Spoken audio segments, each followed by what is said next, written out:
Assalamu alaikum. Welcome to Maths Explore. Today we will study what is matrix and type of matrix. ये video 12 BSc, MSc and net gate students के लिए useful है। अगर आपको video पसंद आए तो लाइक करें, शेयर करें और चैनल को सब्सक्राइब करें। मैट्रिक्स, आज हम पहले देखेंगे matrix. A system of mn number real और complex arrange in rectangular array in m horizontal lines called row and n vertical lines called column is called m cross n matrix and to be read as m by n matrix. An m by n matrix is usually written as the symbol aij represent any entry aij lies in ith row from left and jth column from top. यहाँ पर matrix एक system होता है M N numbers का जिसमें real और complex number arrange होते हैं रेक्टेंगुलर एरे में, और यहाँ पर एम हॉरिजॉन्टल लाइंस और एन वर्टिकल लाइंस होते हैं जो कॉलम और जो रो और कॉलम्स होते हैं, और उसे रीड किया जाता है एम बाय एन मैट्रिक्स से, और उसे डिनोट किया जाता है इस तरह। यहाँ पर ये सब मैट्रिक्स के एलिमेंट होते हैं और ये एलिमेंट से मैट्रिक्स बनता है एम बाय एन। ये एम बाय एन मैट्रिक्स में एम रोज़ होते हैं और एन कॉलम्स होते हैं। रोज़ ये होते हैं जो वर्टिकली होते हैं, और जो कॉलम होते हैं रोज़ जो होते हैं वो हॉरिजॉन्टली होते हैं, और जो कॉलम्स होते हैं वो वर्टिकली होते हैं, जिसे रिप्रेजेंट किया जाता है एन से। इस तरह से हमारे पास जो एलिमेंट होते हैं वो एम बाय एन मैट्रिक्स होते हैं। यहाँ पर एलिमेंट को रीड किया जाता है A11 A12 up to A1n, फिर A12 A22 up to A2n, AM1 AM2 up to AMn। A11 means first row और फर्स्ट कॉलम्स का element. A12 means first row और सेकंड कॉलम का element. A1n means first row और n column का element. वैसे ही ये तमाम element को रीड किया जाएगा। AMn मीन्स m रो और n कॉलम का एलिमेंट। यहाँ पर ये जो A11 A12 AMn होता है ये डायगोनल एलिमेंट होते हैं। डायगोनल एलिमेंट जो मैट्रिक्स के एलिमेंट होते हैं जो डायगोनली यहाँ पर पुट किए जाते हैं, और मैट्रिक्स को रिप्रेजेंट किया जाता है सिंबल AIJ से। यहाँ पर I रोज़ होती है और J कॉलम्स होते हैं। I फॉर एग्जांपल A11 है अगर, तो यहाँ पर जो 1 है ये फर्स्ट रो है और ये जो 1 है ये फर्स्ट कॉलम है। वैसे ही AMN को ले लें तो यहाँ पर जो M है ये M रो है और जो N है वो N कॉलम है। तो इस तरह से हमारा मैट्रिक रिप्रेजेंट होता है AIJ से, और इसके एंट्री यानी जो एलिमेंट होते हैं वो भी AIJ से रिप्रेजेंट होते हैं। अब हम मैट्रिक्स के टाइप देखेंगे कि कितनी टाइप्स की मैट्रिक्स होती है। फर्स्ट होती है row matrix. Row matrix means इसकी डेफिनेशन है if a matrix has only one row and any number of columns in m cross n matrix, तो उसे कहते हैं row matrix, is called row matrix. Row matrix के लिए one condition है कि matrix has only one row. अगर एक मैट्रिक्स है और इसमें वन रो प्रेजेंट है, एक ही रो, और एनी नंबर ऑफ कॉलम्स है, यानी नंबर ऑफ कॉलम्स अगर प्रेजेंट है तो इसे कहते हैं रो मैट्रिक्स। फॉर एग्जांपल हम यहाँ देखेंगे मैट्रिक्स 4 5 6। हम देखते हैं कि यहाँ पर जो रो है वो 1 है, मीन्स 1 रो प्रेजेंट है, और कॉलम्स प्रेजेंट है 1 2 और 3, मीन्स 3 कॉलम्स प्रेजेंट है। रो को हम डिनोट करते हैं m से, m इज इक्वल टू 1 है, और कॉलम्स को डिनोट करते हैं n से, n इज इक्वल टू 3, यानी हमारे पास एक रो है और 3 कॉलम है। तो जो हमारा मैट्रिक्स बनता है m cross n, m by n matrix, तो ये है 1/4।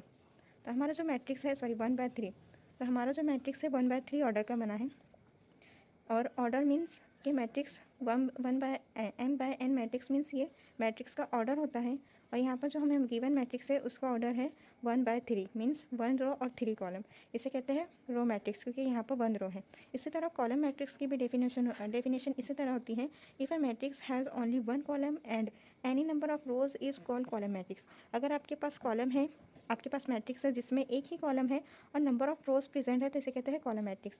फॉर एग्जांपल हमारे पास ये मैट्रिक्स गिवन है जिसके अंदर 1 कॉलम है, n इज इक्वल टू 1 है, हमारे पास एक ही कॉलम है, और अब हम देखेंगे इसमें कितने रोज़ है। तो ये 1 रो 2 रो 3 रो 4 रो, इस तरह से हमारे पास रो है 4 जिसे रिप्रेजेंट किया जाता है m से। और जो हमारा मैट्रिक्स का ऑर्डर बनता है m बाय n, तो ये हो जाता है 4/1, मीन्स हमारा मैट्रिक्स है 4/1 का, और इसके अंदर जो कॉलम है वो 1 है और जो मैट्रिक्स है वो नंबर ऑफ है, तो इसलिए हम कहेंगे कि हमारा जो मैट्रिक्स बना वो कॉलम मैट्रिक्स बना। फिर अब हम सेकेंड देखेंगे। अब हम थर्ड देखेंगे स्क्वायर मैट्रिक्स। स्क्वायर मैट्रिक्स की डेफिनेशन है, a matrix is said to be square matrix if it has number of rows equal to number of columns. हमें पता है कि जो हमारा मैट्रिक्स होता है वो रेक्टेंगुलर होता है और उसकी ऑर्डर होती है m/n। अगर हमारे ये रेक्टेंगुलर मैट्रिक्स m/n की जो ऑर्डर है वो इक्वल हो जाए, यानी m is equal to n हो जाए या फिर n is equal to m हो जाए, तो हम कहेंगे कि जो हमारा रेक्टेंगुलर मैट्रिक्स है तो वो स्क्वायर शेप ले लेता है, और स्क्वायर शेप होने की वजह से हम कहेंगे कि ये स्क्वायर मैट्रिक्स है। तो इसीलिए अगर हमारे पास रोज़ और कॉलम्स इक्वल हो जाए तो हम कहेंगे कि वो स्क्वायर मैट्रिक्स है। हम यहाँ पर एग्जांपल के ज़रिए देखते हैं कि हमारे पास एक मैट्रिक्स गिवन है जिसके एलिमेंट है 1 2 3 4 5 6 9 10 12। यहाँ पर नंबर ऑफ़ कॉलम्स 3 है और नंबर ऑफ़ रोज़ भी 3 है। तो इसलिए जो हमारा ऑर्डर मैट्रिक्स का ऑर्डर होता है वो 3/3 का होता है, और हम इससे बोल सकते हैं कि ये 3 ऑर्डर का मैट्रिक्स है, मीन्स ये स्क्वायर मैट्रिक्स है। वैसे ही अब हम देखेंगे fourth type of matrix, diagonal matrix. Diagonal matrix की डेफिनेशन है, square matrix is called diagonal matrix if all the non diagonal element are zero. हमें पता है कि एक मैट्रिक्स अगर गिवन है तो उसके जो डायगोनल एलिमेंट होते हैं वो A11 A12 up to AMN होते हैं। तो ये डायगोनल एलिमेंट होते हैं। तो डायगोनल मैट्रिक्स की कंडीशन है कि एक स्क्वायर मैट्रिक्स होना चाहिए, यानी इसके जो उसकी रोज़ और उसके जो कॉलम्स है वो इक्वल होना चाहिए। एक तो n/n का या m/n का मैट्रिक्स होना चाहिए, तो वो स्क्वायर मैट्रिक्स हो जाएगा। और अगर उसके डायगोनल एलिमेंट प्रेजेंट हो, और जो नॉन डायगोनल एलिमेंट होते हैं, डायगोनल एलिमेंट के अलावा जो एलिमेंट होते हैं ये, तो अगर ये नॉन डायगोनल एलिमेंट ज़ीरो हो तो हम कहेंगे कि हमें जो मैट्रिक्स मिला वो डायगोनल मैट्रिक्स मिला। तो डायगोनल मैट्रिक्स की कंडीशन ये है कि आपके पास एक मैट्रिक्स गिवन हो और इसके जो डायगोनल एलिमेंट हो इसमें कोई ना कोई नंबर प्रेजेंट हो, और जो नॉन डायगोनल एलिमेंट है तो वो ज़ीरो हो, तो इसे कहेंगे डायगोनल मैट्रिक्स। अब हम फिफ्थ टाइप देखेंगे मैट्रिक्स की, स्केलर मैट्रिक्स। उसकी डेफिनेशन है, और diagonal matrix is called scalar matrix if all the non diagonal element are equal to zero and all the diagonal element are equal to scalar से के। यहाँ पर scalar matrix के लिए ज़रूरी है कि आपका मैट्रिक्स डायगोनल हो, और डायगोनल है इसलिए हम इस मैट्रिक्स के ज़रिए एग्जाम्पल के ज़रिए देखते हैं कि यहाँ पर जो डायगोनल एलिमेंट है उसमें कोई एक नंबर प्रेजेंट है, और जो नॉन डायगोनल एलिमेंट है वो ज़ीरो है, मीन्स हमारा जो मैट्रिक्स हुआ ये डायगोनल मैट्रिक्स है। और साथ ही ये स्क्वायर मैट्रिक्स भी है क्योंकि इसमें जो नंबर ऑफ़ रोज़ है और जो नंबर ऑफ़ कॉलम्स है वो इक्वल है। ये 3 ऑर्डर का मैट्रिक्स है, तो हम कहेंगे कि स्केलर मैट्रिक्स है।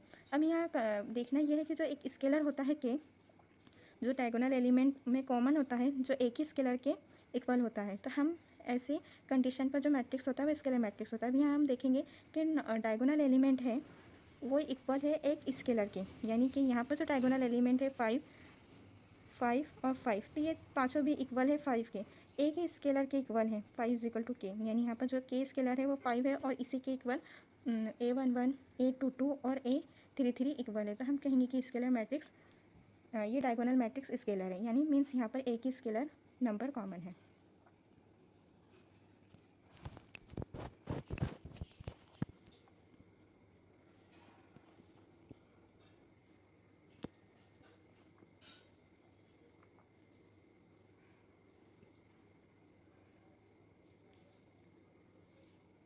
ये जो मैट्रिक्स है ये 2/3 का मैट्रिक्स है।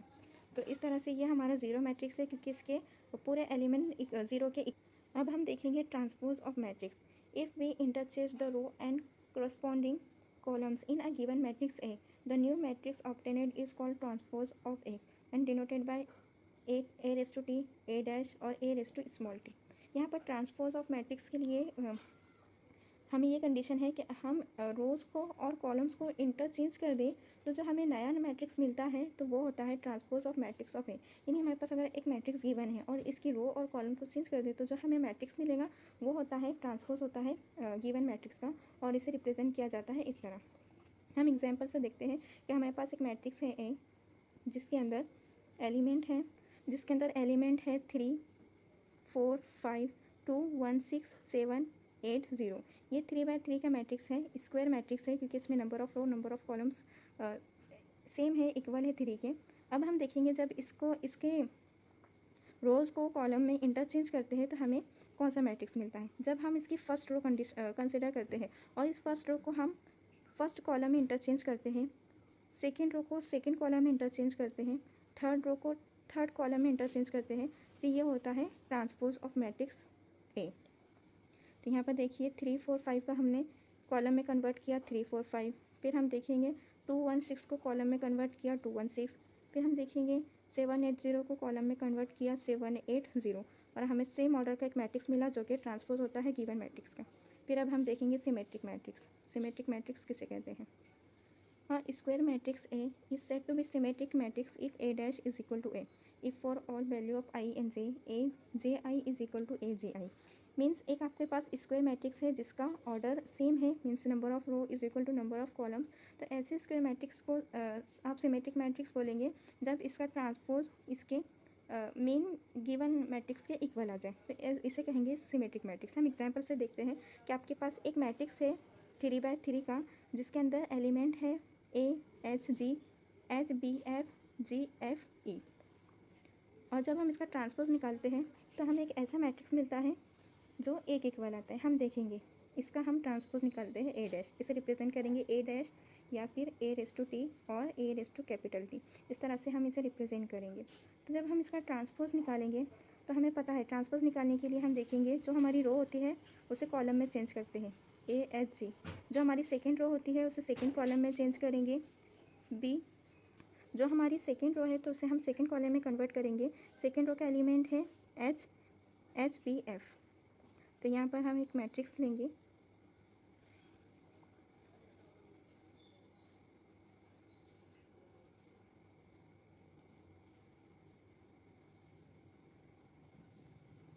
हम सेकेंड रो को कॉलम में कन्वर्ट करेंगे H B F, फिर थर्ड रो को थर्ड कॉलम में करेंगे G F E।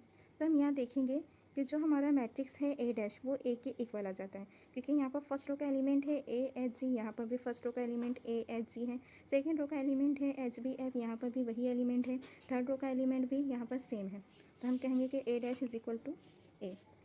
ये एक सिमेट्रिक मैट्रिक्स है। वैसे ही हम इस एग्जाम्पल के ज़रिए भी देखेंगे कि यहाँ पर भी जब हम रो को कॉलम में चेंज करेंगे तो हमें सेम मैट्रिक्स मिल रहा है। तो ये सिमेट्रिक मैट्रिक्स है। अब हम देखेंगे स्क्यू सिमेट्रिक मैट्रिक्स और square matrix A said to be skew symmetric matrix if A dash is equal to minus A. मीन्स आपके पास एक मैट्रिक्स गिवन है, जब आप ट्रांसपोज करेंगे तो आपको माइनस ए वाला मैट्रिक्स मिलता है, तो ऐसी कंडीशन में हम कहेंगे स्क्यू सिमेट्रिक मैट्रिक्स। हम एग्जाम्पल के जरिए देखते हैं कि हमारे पास एक मैट्रिक्स है 0 A is equal to 0 minus F minus G H 0 minus F G F 0। जब हम इसकी रो को इंटरचेंज करेंगे कॉलम में तो हम देखते हैं कि हमें कौन सा मैट्रिक्स मिलता है। A dash is equal to 0, जब हम इसकी फर्स्ट रो को कॉलम में चेंज करेंगे माइनस एस माइनस जी, सेकेंड रो को हम सेकेंड कॉलम में कन्वर्ट करेंगे, और थर्ड रो को जब हम थर्ड कॉलम में कन्वर्ट करेंगे तो जो हमें मैट्रिक्स मिलता है वो माइनस ए के इक्वल आता है। तो ऐसी कंडीशन में A dash is equal to minus A, जो कि कंडीशन फुलफिल हो रही है, तो हम कहेंगे कि जो हमारे पास मैट्रिक्स है वो इसकी सिमेट्रिक मैट्रिक्स है। अब हम देखेंगे इक्वेलिटी ऑफ मैट्रिक्स, मैट्रिक्स की इक्वेलिटी। तो इसके लिए हम दो मैट्रिक्स कंसिडर करते हैं ए इज इक्वल टू 1 2 3 4 1 2 3 4। यहाँ पर ए मैट्रिक्स है 2 by 2 का, और यहाँ पर बी मैट्रिक्स है जिसके ऑर्डर है 2 by 2, और इसके एलिमेंट भी सेम है। तो ऐसी कंडीशन में हम बोलेंगे कि ये मैट्रिक्स, क्योंकि यहाँ पर मैट्रिक्स ए का फर्स्ट एलिमेंट मैट्रिक्स बी के फर्स्ट एलिमेंट के इक्वल है, मैट्रिक्स ए का फर्स्ट रो के first row and second column का एलिमेंट मैट्रिक्स बी के फर्स्ट रो और सेकेंड कॉलम के एलिमेंट के इक्वल है। वैसे ही मैट्रिक्स ए का सेकेंड रो और फर्स्ट कॉलम का एलिमेंट मैट्रिक्स बी के सेकेंड रो और फर्स्ट कॉलम के इक्वल है, और लास्ट मैट्रिक्स ए का सेकेंड रो और सेकेंड कॉलम का एलिमेंट मैट्रिक्स ए का सेकेंड रो सेकेंड कॉलम का एलिमेंट मैट्रिक्स बी के सेकेंड रो सेकेंड कॉलम के एलिमेंट के इक्वल है। तो हम कहेंगे ए इज इक्वल टू बी। तो इसे कहते हैं इक्वालिटी ऑफ मैट्रिक्स। अब हम देखेंगे एडिशन ऑफ मैट्रिक्स, मैट्रिक्स की एडिशन किसे कहते हैं। तो इसके लिए कंडीशन ये है कि सेम ऑर्डर का मैट्रिक्स होना चाहिए। आप अगर मैट्रिक्स की एडिशन करना चाहते हैं तो वहाँ पर सेम ऑर्डर का मैट्रिक्स होना चाहिए। जैसे हम दो मैट्रिक्स कंसिडर करते हैं, मैट्रिक्स ए और मैट्रिक्स बी, यहाँ पर सेम ऑर्डर के मैट्रिक्स है, तो हमारी जो मैट्रिक्स है इनमें एडिशन प्रोसेस होंगी। अब हम देखते हैं कि किस तरह से हम मैट्रिक्स ए और मैट्रिक्स बी को ऐड करते हैं। तो इसके लिए a plus B is equal to matrix A is plus matrix B is equal to, हम मैट्रिक्स ए के फर्स्ट एलिमेंट को मैट्रिक्स बी के फर्स्ट एलिमेंट से ऐड करेंगे। फिर हम मैट्रिक्स ए के second element means first column और फर्स्ट रो और सेकेंड कॉलम के एलिमेंट को मैट्रिक्स बी के फर्स्ट रो और सेकेंड कॉलम के एलिमेंट से ऐड करेंगे।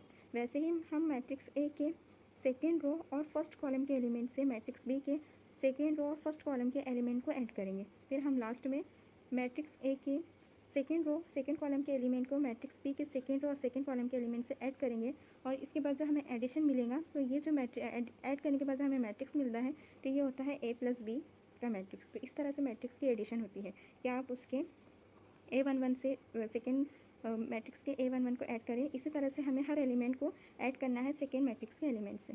तो इस तरह से एडिशन होती है मैट्रिक्स की। वैसे अब हम देखेंगे सब्सट्रैक्शन ऑफ मैट्रिक्स। इसके लिए भी ज़रूरी है कि हमारे पास जो मैट्रिक्स है वो सेम ऑर्डर के हों। हम कंसिडर करेंगे मैट्रिक्स ए और मैट्रिक्स बी के जिसके ऑर्डर सेम है। अब यहाँ पर हमारा सब्सट्रैक्शन किस तरह से होता है हम देखेंगे। A-B means matrix A minus matrix B. यहाँ पर भी सेम प्रोसेस है जो एडिशन में होती है कि आप मैट्रिक्स के हर एलिमेंट को मैट्रिक्स बी के हर एलिमेंट से सब्सट्रैक्ट करें। फॉर एग्जांपल मैट्रिक्स के फर्स्ट रो के हर एक एलिमेंट को मैट्रिक्स बी के हर एक एलिमेंट से हम माइनस करेंगे। मैट्रिक्स ए के फर्स्ट रो के फर्स्ट एलिमेंट को फर्स्ट रो के मैट्रिक्स बी के फर्स्ट रो के फर्स्ट एलिमेंट से हम माइनस करेंगे। फिर मैट्रिक्स ए के फर्स्ट रो के सेकेंड एलिमेंट को मैट्रिक्स बी के फर्स्ट रो के सेकेंड एलिमेंट से माइनस करेंगे। फिर मैट्रिक्स ए के फर्स्ट रो के थर्ड एलिमेंट को मैट्रिक्स बी के फर्स्ट रो के थर्ड एलिमेंट से हम माइनस करेंगे। वैसे ही हम हर एक एलिमेंट को उसी के दूसरे मैट्रिक्स के उसी एलिमेंट से हम माइनस करते जाए तो हमें जो मैट्रिक्स मिलता है वो सेम ऑर्डर का होता है जो ऑर्डर का मैट्रिक्स हमने लिए हैं, और हमें जो मैट्रिक्स मिलता है वो सब्सट्रैक्ट किया हुआ मैट्रिक्स होता है। तो इस तरह से मैट्रिक्स की सब्सट्रैक्शन होती है। यहाँ पर हम देखेंगे 1 - 1 इज़ इक्वल टू 0। फिर हम देखेंगे 2 - 1 इज़ इक्वल टू 1। फिर हम देखेंगे 1 - 3 इज़ इक्वल टू -2। फिर हम देखेंगे 0 - 5 इज़ इक्वल टू -5। फिर 1 - 0 is equal to 1। 1 - 2 is equal to -1। 3 - 2 is equal to 1। 4 - 0 is equal to 4। 2 - 1 is equal to 1। ये हमारा 3/3 का मैट्रिक्स है जो A-B से हमें मिला है। इस तरह से मैट्रिक्स की सब्सट्रैक्शन होती है। अब हम हमारा लास्ट टॉपिक देखते हैं scalar multiplication of matrix. Matrix की स्केलर मल्टीप्लिकेशन किस तरह से होती है। Let A be any matrix and K be any scalar then the matrix obtained by multiplying element of the matrix A by K is called scalar matrix of A by K. Means आपके पास एक matrix given है और एक scalar given है। अगर आप matrix के हर एलिमेंट को के से मल्टीप्लाई करते हैं तो आपको जो मैट्रिक्स मिलता है उसे डिनोट करते हैं के से, और वो होता है scalar multiplication of matrix. For example A is equal to 2, ये एक स्केलर गिवन है और ये एक मैट्रिक्स गिवन है। मैट्रिक्स के हर एलिमेंट को जब आप स्केलर 2 से मल्टीप्लाई करते हैं और उसके बाद जो मैट्रिक्स मिलता है तो उसे डोनेट करेंगे 2a से, और वो होता है स्केलर मल्टीप्लिकेशन ऑफ मैट्रिक्स। यहाँ पर 2 स्केलर को जब हम 1 से मल्टीप्लाई करेंगे तो हमें मिलेगा 2। 2 स्केलर को जब आप 2 से मल्टीप्लाई करेंगे तो आपको मिलेगा 4। 2 स्केलर को जब आप 2 से मल्टीप्लाई करेंगे तो आपको मिलेगा 4।